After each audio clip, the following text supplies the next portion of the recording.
Well, let's start with how y'all know the Chittendens. The Chittendens are like a really beloved family around here. So they are, and we go back a long way. Actually, Kirby and I, we did Easter pageants together back in 1997, 98. Okay. My late wife Jenny, before Mia and I were married, she passed actually only 4 years ago. But back in those early days, in the late 90s, we'd moved over here and lived in Spring Lake. So that was a connection with lots of amazing people in this area, and it's just like got a big piece of my heart here. In my early days in ministry and God's calling here in my life was very formational for me as a young leader. And so built some great relationships, and that one of those was with Kirby and his beautiful family. And we did ministry together, leading worship for the church together. Some involvement with the Easter pageant back then. I think probably helping him with the music side of things. Oh, you're a musician? My background is worship leader, and developed a lot of worship leaders over the years as well. And amazing. Yeah, built music programs in churches and things like that. So very, very cool. Any connection with the Chittendens whatsoever for you, Mia? This is the first time. But I do feel that this is a very special trip for us, the way that it's come together and being able to come back and learn about Troy's, I guess, past and some of the stories and where a lot of his passion for God came from. It's been great to meet everybody. So you just scratching the surface, right, of how all the people that he's come in contact with. Yes. Well, it's been interesting because we've only had a few days here on this trip, but there's a lot of people to see. Sure. So it's been back-to-back connections. Kirby was just telling me about what the schedule has been like with lots of parties and tightly knit committee meetings and such. Yeah. And telling our story over and over again. Telling your story, yes. I'm sure it's doing great. Oh, well, okay. Well, let's just start, since you're new to the Forest Park family, just telling us a little bit about how you came to Christ. Let's stick with that. Well, either one of you can go first. I don't care. I'll go first. I had a interesting opportunity when I was 17 years old, because I didn't have I wasn't involved in church up until about that age, when a very close friend of mine, Melissa, she was a trumpet player. I was a trumpet player back then too. It's been a big part of my life is trumpeting. And she actually invited me along to Salvation Army Church. And I remember the night actually being invited to the altar at one of their outreach services. And I looked over to her and she just said, "I'll come down the front with you if you want to go down." And so I went down to the front of the church and gave my life to Christ. And I knew at that moment that God had put a call on my life to do something great for him in the ministry. And I didn't know where or how that would look at that time. I figured it would be something to do with music.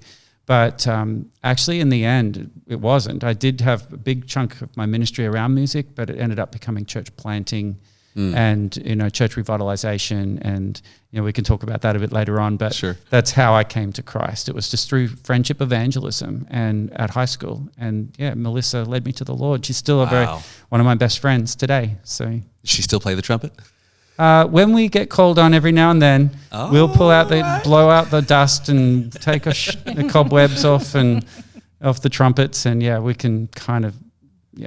Wow, you found Christ through a friend. Yeah, that's incredible. It's the best especially at age 17. It's a great way to find Christ, because then you've got that ongoing connection with your friends as they walk that journey of discipleship with you. So, and Mel did that for me. Wow. Yeah. What a blessing. Yeah. How about you? When did you come to Christ? Yeah, beautiful. So I grew up in a Christian family, and although now that I'm later in life, I realize that it was a Christian family, but perhaps a bit distorted. So we certainly went to church on special occasions. I always had a love for God, and I was very much brought up with the beliefs and the values of a Christian. But through my life, I think my dad died really young when I was only 15, and I started to question God around that. And I probably didn't have the right leadership or around me at that time. So I went on a journey on my own. I left the family, I went and did great things. Looking back now, I still was very much following the calling that we're now stepped into. But I was doing it on my own strength, and I think that became quite weary after a while. So I got into all sorts of aspects of life that were challenging, and there was always a bit of a hole in my heart. It was later in life, like quite a bit later in life, that I started meeting a random Christian here and there, and they started igniting. It's like God planted them in my path. And I'd go close to them, but I just wasn't sure. My family, again, weren't really strong Christians. And I wasn't surrounded by a Christian community, always seeking the whole journey. So it's been quite a bit later in life that it was about 7 years, or it had been 20, what year did I meet you? 2010. 2010 that I actually met Troy. He was standing on stage speaking about Destiny Rescue and his passion for helping the young girls and rescuing them from the sex slavery. And my heart cracked open. I cried a million tears, and I changed my direction of life at that point. Again, not fully, though, coming back into the church or into a community, but seeking. And I came across a number of mentors in my path that were distorting Christianity. So my journey or my story isn't the kind of the perfect story of becoming a Christian when you're younger. It was more about, in my heart, I was always being led towards God, but equally there was always a force coming at me. And with no sort of mentors around me, it was very confusing. So again, a bit later down the track, went through some really tough incidents in life. As Troy talks about losing his wife, I lost many babies, and I wasn't able to hold a child. And it was actually through that pain that, and through that period, that I really got serious about my journey and my understanding. I'd lived in Asia, I'd been exposed to Buddhism, I'd been exposed to every religion you can imagine. And I was trying so hard to work out what was the right path. And I always would say, I believe in God, clear. And I had a relationship. I was speaking with him. But there were so many pieces that were missing. And it's this amazing man here that came back into my life. And I would say God placed him back in my life and said, you're not getting away with it this time, Mia. This is... And I always saw God in Troy. And I saw the purity of the way he was living his life. And I was always aspiring to live my life with all the fruit of the Spirit, but again, with a lot of confusion. So I started going to church, and it was a very fast return to the Lord. And I got on my knees, a lot of tears, and I was like, I'm home. And ever since the day that I gave my life to Christ, my life has turned around in a way that is so hard to fathom. I've married this amazing man. I can't have children. I now am stepmother to 4 amazing young people. And we have a beautiful community, and we're now traveling the world as missionaries. Wow. So that's my journey to Christ. Thank you. Getting a glimpse of both of y'all's stories, I mean, it helps the church find out who you are and really kind of bonds us together as brothers and sisters. Let's turn to now your recent work, which is with Crew. Now, reading about it, y'all have so many acronyms because there's like Step to Missions, and there's let's just talk about what Crew is in general, Campus Crusaders for Christ, and then focus in on the work that y'all are specifically doing in these individual departments. Yeah. Well, Crew is a global mission now. It's in over 200 countries. And so it's actually, a movement of missionaries, over 15,000 missionaries globally. That's amazing. It's over 200,000 trained volunteers in Crew as well. And so these organizations under this umbrella of Crew are partnered together from all countries around the world doing to see people come to Christ all over the world. And a lot of people hear Campus Crusade for Christ International and they think, it's only about the campus. But right, you tend to think colleges, right? You do, but it's expanded so much more than just that now over many years now. As you may know or may not know, Bill and Vanette Bright began Crew way back in 1951. So it's been over 70 years now, existing and growing, expanding and multiplying churches and doing incredible things all around the world. And so that ministry has grown so much more than just a campus ministry now, which is the original vision that Bill Bright had. But it's got several other strategies now as well. In different countries, different strategies as well. So, right. But here in the States and in Australia as well, there's a couple of strategies, particularly under the umbrella of Campus Crusade for Christ, that Mia and I have felt very called into. And it's been a calling we've had a very strong pull towards what we'll be doing now with Cru, and particularly with my background. I've been a pastor, I've been a church planter, and church revitalization has been my focus, and my passion around church multiplication and movements within churches, to see churches multiply and disciples make disciples generations deep, is a real passion of mine, and I want to be part of that part of Cru. And one of the strategies under the umbrella of Cru is called church movements. Okay. So that's my alignment, and it's quite amazing. Maybe we could share about how God called us to that. Yeah, please. In a few minutes. But Mia, maybe you could share the path or the lane that you're going to be serving in as well, because we've both been called together. And we'll come back and talk about the calling after, but why don't you share a little bit about the strategy that you're working in? Yeah, so having grown up in New Zealand, but also in the Pacific with my parents who are missionaries, my whole life has been about giving into the poor, supporting the underdog, humanitarian aid. Like, how can we help people? There are so many people struggling. And so throughout my life, I've been involved in lots of different projects. Some of those were together with Troy from the past or connecting in. But my heart has stood for a long time. Every time I hear a missionary speak about a project, I'm like, I need to be there. And I started to realize that this calling is like become so big that it's worth giving up business for, not doing business consulting anymore. Like, this is what God wants me to do. And so, but I never really saw the alignment between church movements and global aid or humanitarian aid strategy. And so this process we've been going through has shown us an alignment that we couldn't have made up ourselves. We couldn't have gone, okay, let's just both, how about you going to be a leader in global aid, and how about I be a leader in church movements, and how about you travel the world together and do this as a ministry. It just wasn't even something we could see. So this is an extremely exciting time for us to see the alignment so clearly and to step into both the church movements and global aid.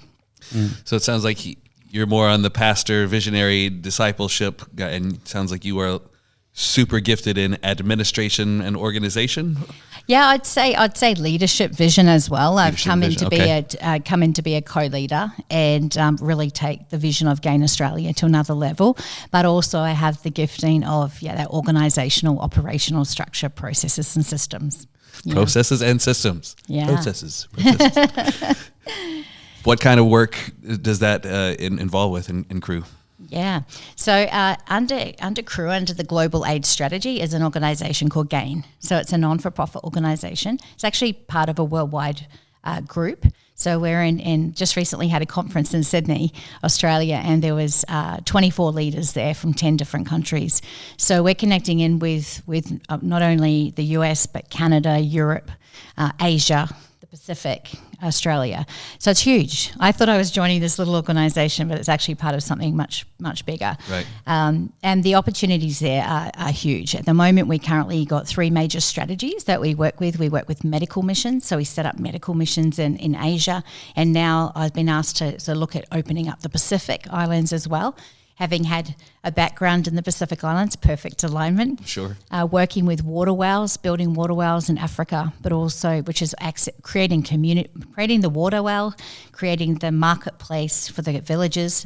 One water well touches about 8,000 individuals. Whoa. With clean water, hygiene practices. It's absolutely phenomenal. Water filters, we're about to go off on a journey soon to Fiji and deliver these amazing little water filters that only cost about, I think it's about $50 US, about 80 Australian dollars.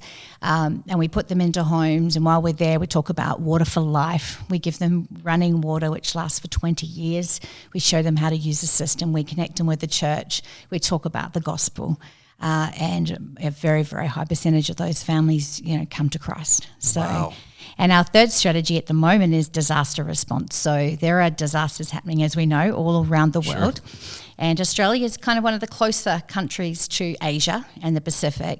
So we're looking, at the moment, we currently raise funds for any disasters that happen in Asia Pacific right now, but also looking to become a lead agency. So we'll get trained by the European teams to be able to respond to the disasters faster with more efficacy and more resources. So these 3 are just what they're doing now. Goodness I'm coming gracious. in to take this to the next level Wow. alongside the CEO. So very excited. getting a lot done. Yes. For Christ Yes. all over the world. How A fantastic lot, is a lot that? done. It is amazing. Okay. Yeah. When did y'all start with Campus Crusades? Well, we are starting with Campus You're Crusade. just It now sounds starting, like okay. but we're actually in the beginning Well, stages. you know a whole lot about the organization. Yeah. I'm impressed. We feel like we've had an immersion experience. They've thrown us in the deep end, and we're treading water and having an amazing time learning about just what God is doing and has done throughout Crew over generations. It's been quite amazing for us to have our faith expanded, have our minds enlarged to see what God is doing globally in the world right now. But the calling towards Crew and how we got connected into Crew is quite amazing as well. So my background in church ministry and pastoring, church planting and so on has always had that kind of stirring around multiplication and what that could look like within the church. Okay.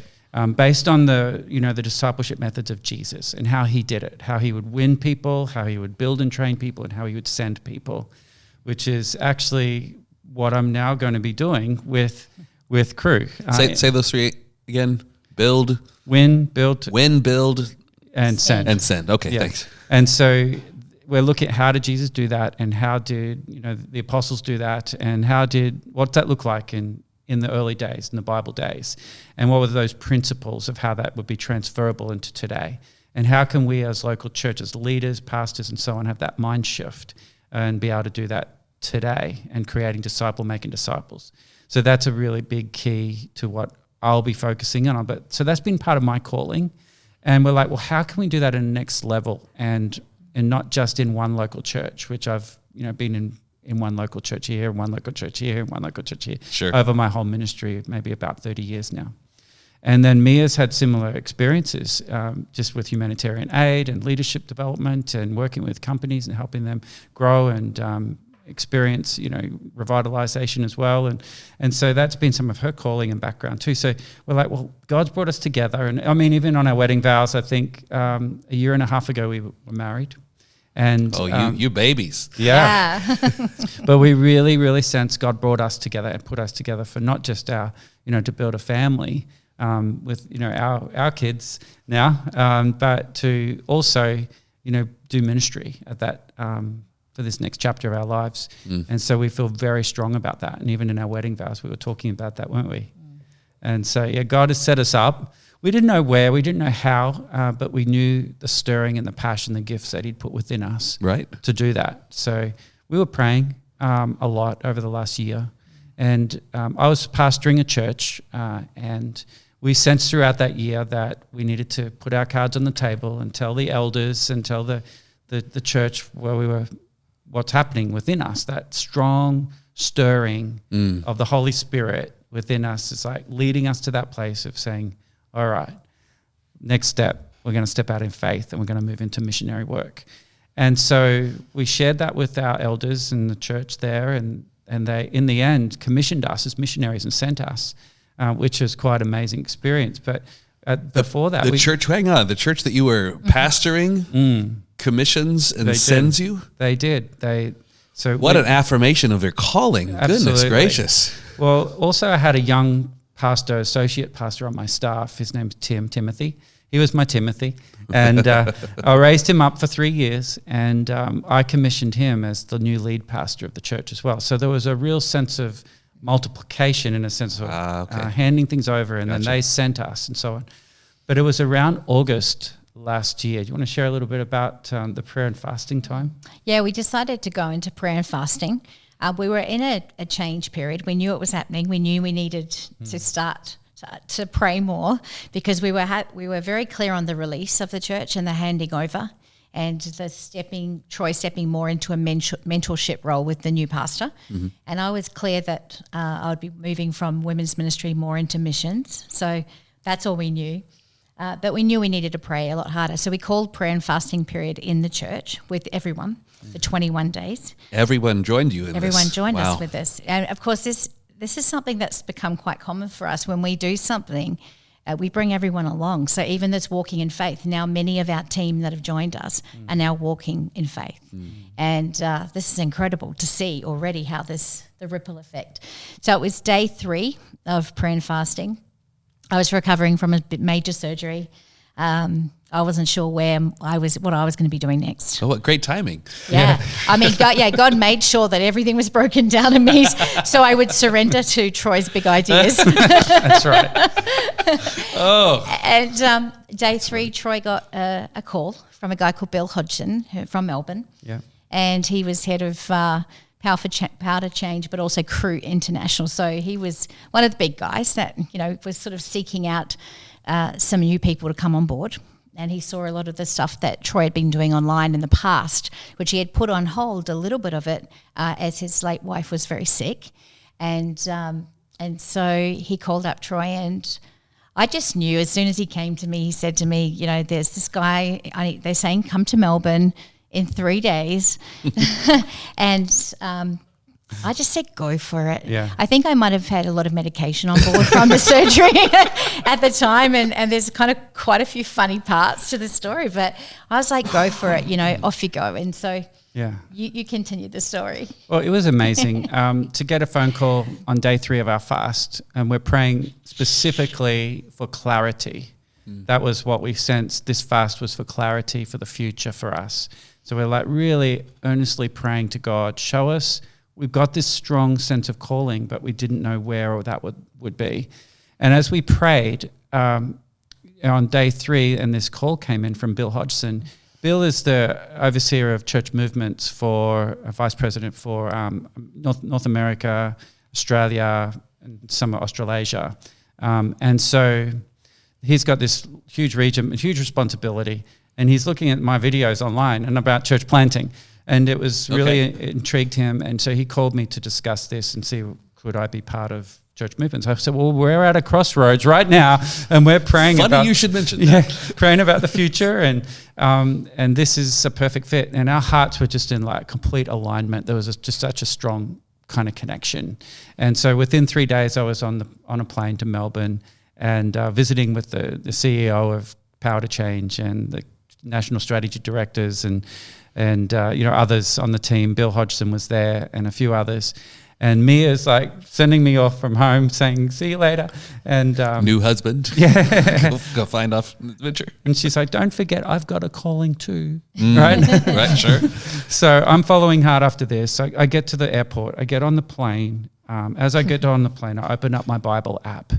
This was just one of those heartfelt kind of confirmations that God is in control here and He's leading us on this new journey, and to step out by faith, and just gave us a sense of confirmation. And the verse on my Bible app for the day, the Bible verse for the day was Isaiah 48:17, which says, I am the Lord your God.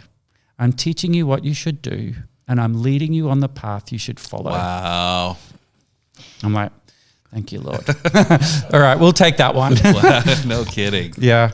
And so it was just one of the, all right, went down to Melbourne. We met these people.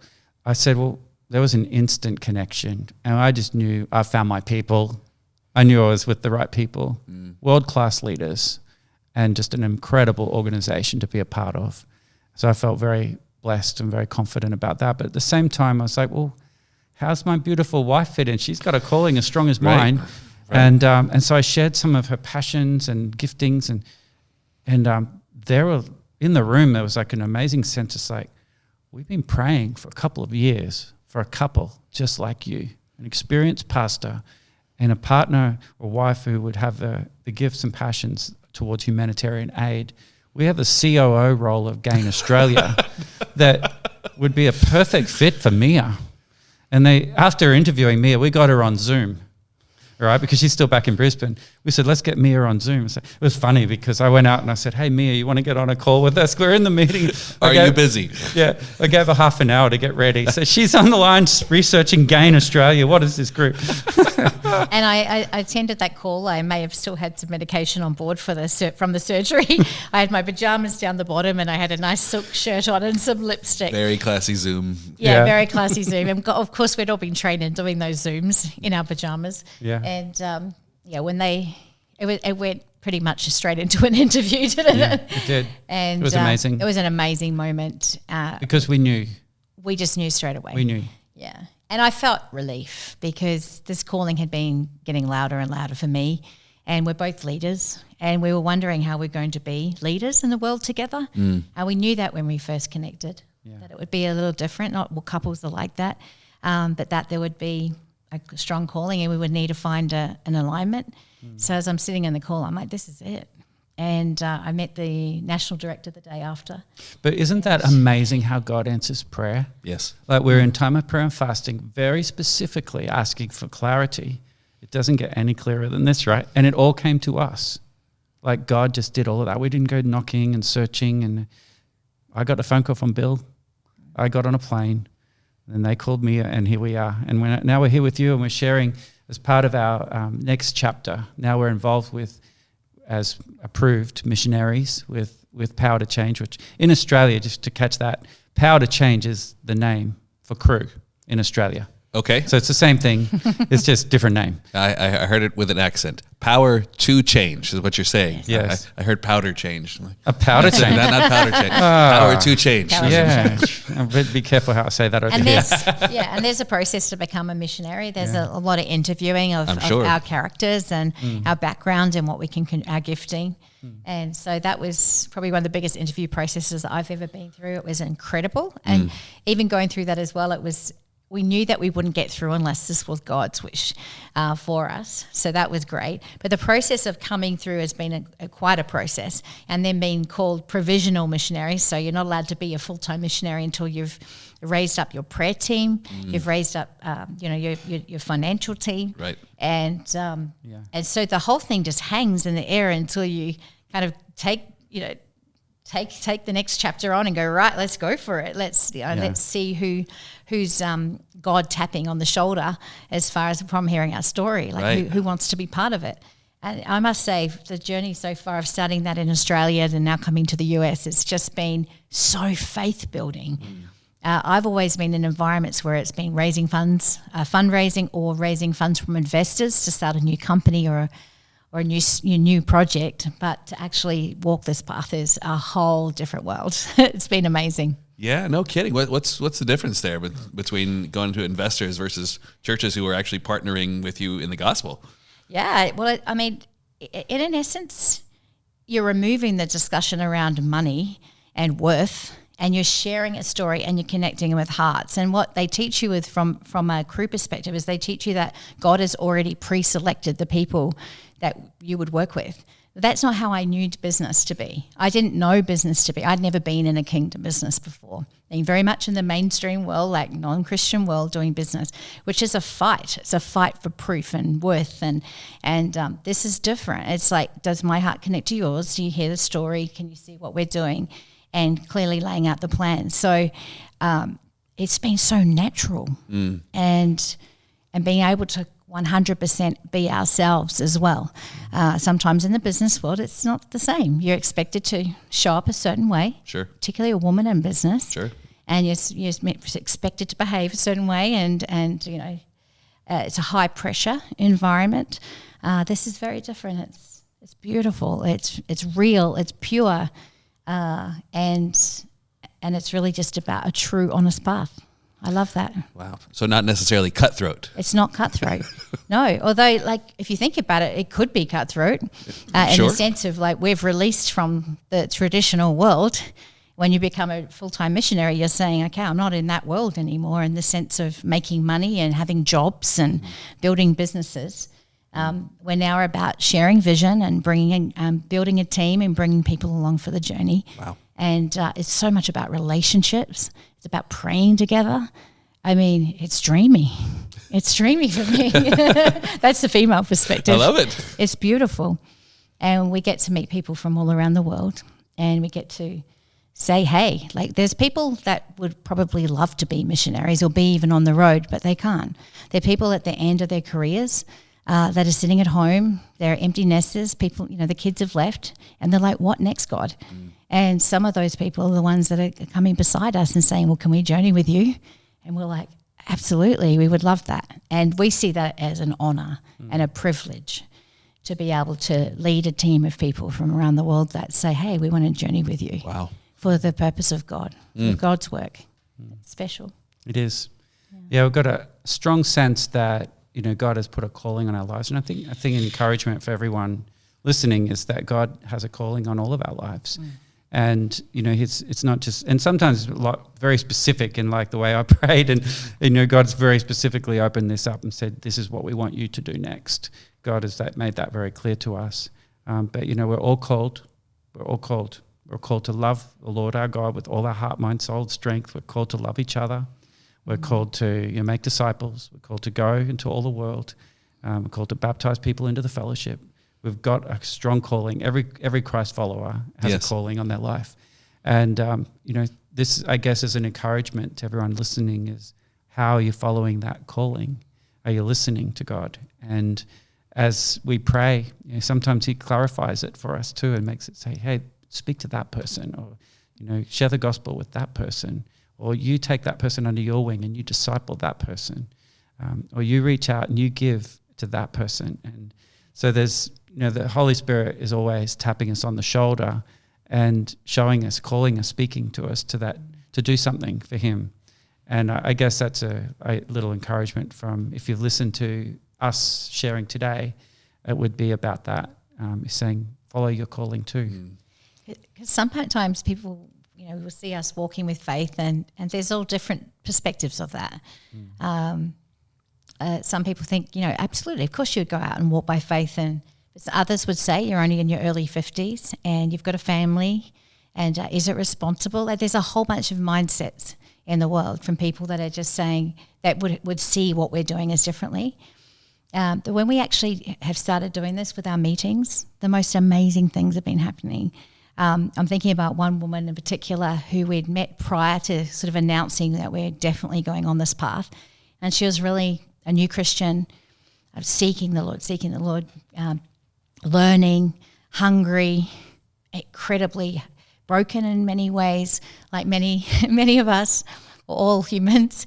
And she was just like, I don't like my job. I'm stuck in it, but I need to pay the bills, and every scenario and excuse you can imagine, of course, which, many people live by. And then when she saw us step out, immediately she started changing her life. Immediately. She said, right, I'm not doing that job anymore. I'm going to train myself in a certain field, and that's going to enable me to have a small business so that I can do missions. And I want to join the mission team with our church. So we just started a new missions team in the church, which they're coming on the mission with us to Fiji and another one. And immediate life change. And so I think, gosh, we have a responsibility to speak out on what we're doing here, and remind people that we're all being called, and we all have a choice, and we all have the option to actually walk by faith. Everyone. It's not just Mia and Troy. Everybody has an option. And so why is it that we think it's okay for us, but other people think it's too hard for them? We have bills.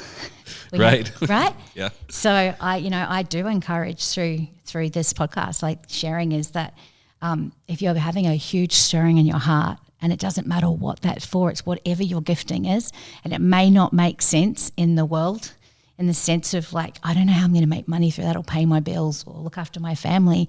You just have to go on deep prayer, because God will show you the way through it, and he'll give you the answers, and he provides incredibly. We are so blessed, and there really are no excuses. I say that with love, but there really are no excuses. If you're being called, then find the people, gather them around you, start sharing what your calling is, sharing what your giftings are, so people know about it, and then these types of doors can open. Wow. Yeah. Well, y'all's heart for Jesus is just infectious. I could feel it all the way over here. It's just really, really powerful. What are the next couple of months looking like as your married couple that's diving into this ministry together? Well, it's been a dive, like I said before, it's a full immersion experience. Actually, Crew called me over here to Orlando. Our head office is down in Orlando, so it was an amazing experience to go and spend 10 days down or around that amount of time in that area. We went down to Fort Lauderdale and did a assessment on a church down there, and learned a lot about how they're doing multiplication and so on. So being over here in the States has been a really big privilege. We've done an immersion experience into a missions trip over to Vietnam, in November, and Mia had an immersion experience leading a global conference down in Sydney. So we feel like we've been thrown into some big things already in these early days. In Crew, the typical thing that happens is you go through a process called MPD, which is Ministry Partner Development, and that's where we build our team. So there's before we truly launch in, even though we've kind of got our toes wet in the water, we're in this process of building our team around us. And Mia made reference to that, just before, saying people have called, some are called to be part of a team with us. And we're building our Aussie team, and we're building our US team as well.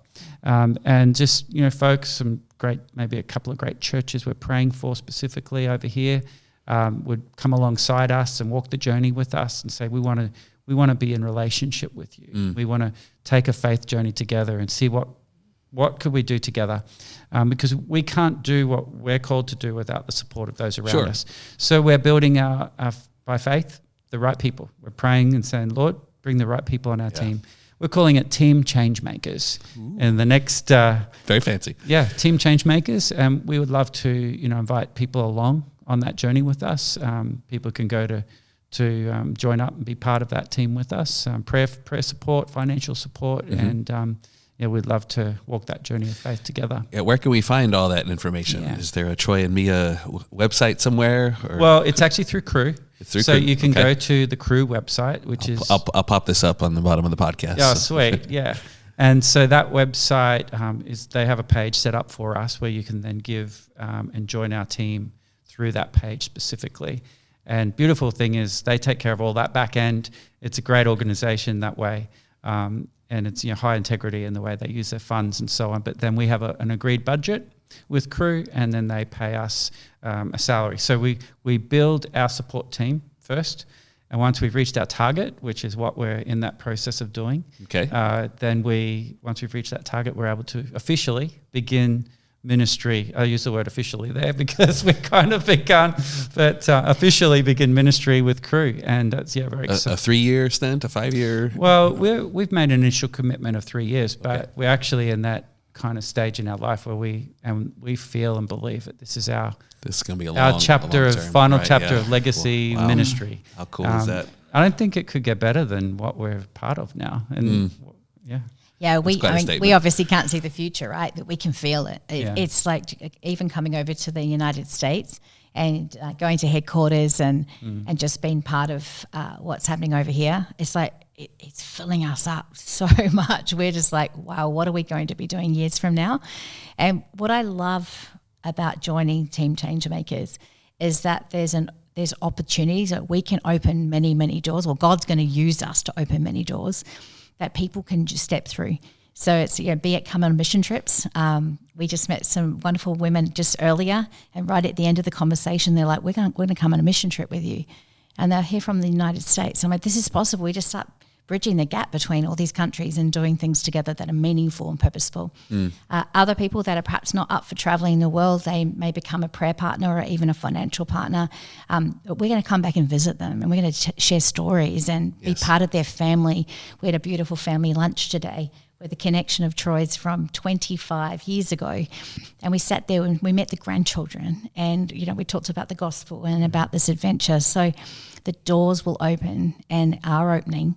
And sometimes it's nice, and I think back in other chapters of my life, to join a team that are already doing something and be part of it. But not everyone's calling is to do what we're doing. Sure. Uh, but certainly it's a big body. Yeah, it's a big body. Yeah. And so we have a heart for inclusion, bringing people close to us. So whoever joins us for anywhere in the world, they're going to become our family and our friends, and we'll make sure that we're in their lives as much as they want us to be, or as little as they want us to be. Sure.